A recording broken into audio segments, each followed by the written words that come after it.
So, as we say, we're going to discuss about the healthy lifestyle.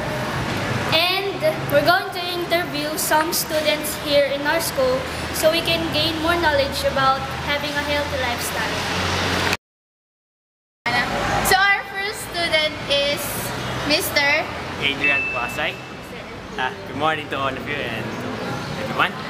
So kuya, may tatanong kami Ano ba yung alam mo tungkol sa healthy lifestyle? Tungkol sa pagkakaroon ng healthy lifestyle?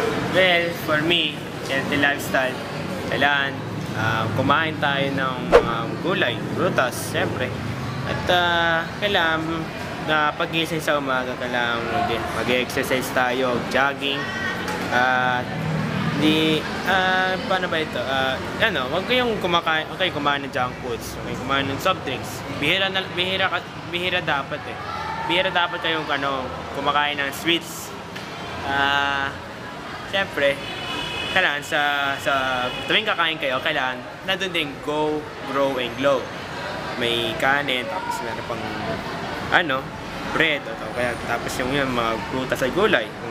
Siyempre, bawat tao kailangan malusog ang katawan. Hindi dapat maging tamlay. Kaya tuwing may mga PE tayo, diba? Alam mo yung mga PE, kailangan malusog tayo. Kailangan kumakain tayong marami.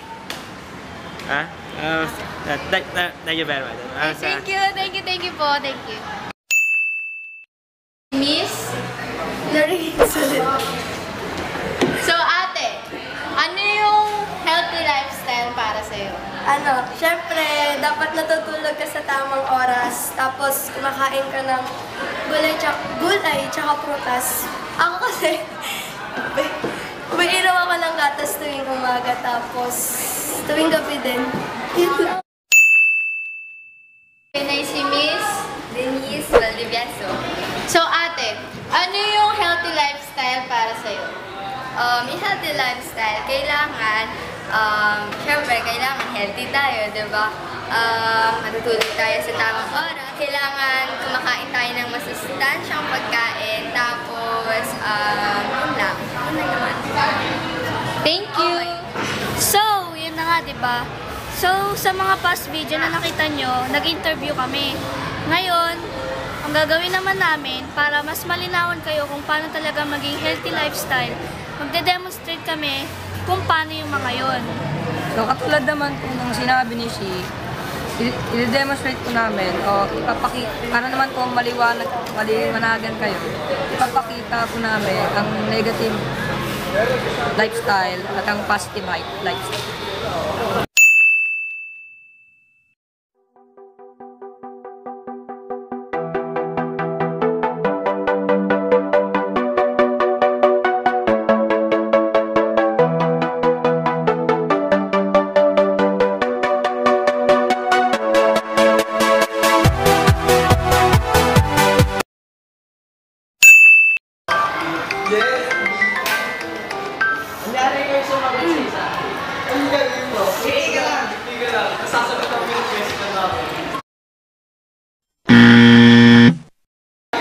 So yun nga, diba? Nakita nyo sa una, gadget agad yung hinawakan.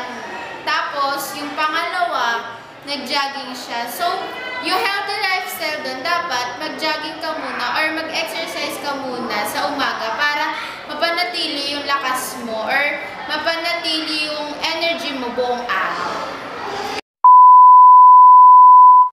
So, ito na po kami guys. Papunta na po kami sa canteen. Cafeteria. Oh, cafeteria. So, doon na po kami pupunta para sa next na demonstration na aming gagawin.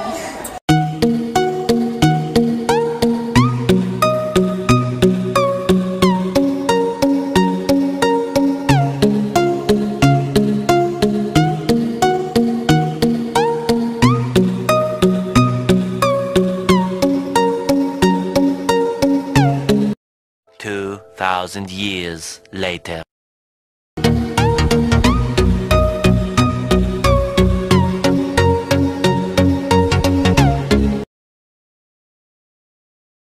Isa pong soft drinks. Anong gitan? Yung pula po. Oh. Something. Yan na. Magkain ka na.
Yun na nga po, di ba?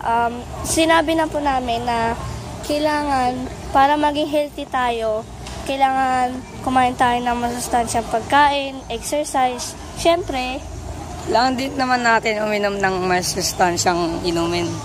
opo, meron po yung mga nabibiling ganon, pero mas maganda po kung iinom tayo ng 8 glasses of water a day. 8 to 12 glasses po yun. Tapos, syempre, matulog tayo ng maaga. Katulad nga po ng sinabi ng mga interviewees natin na para maging healthy, syempre, kailangan natin ng mga practices na yun.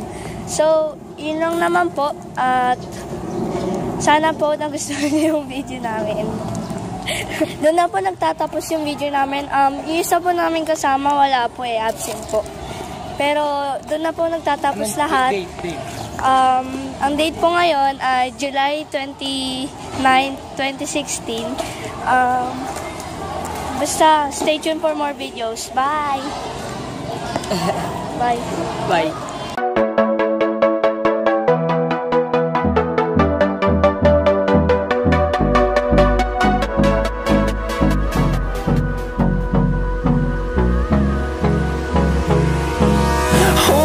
Close till I get up.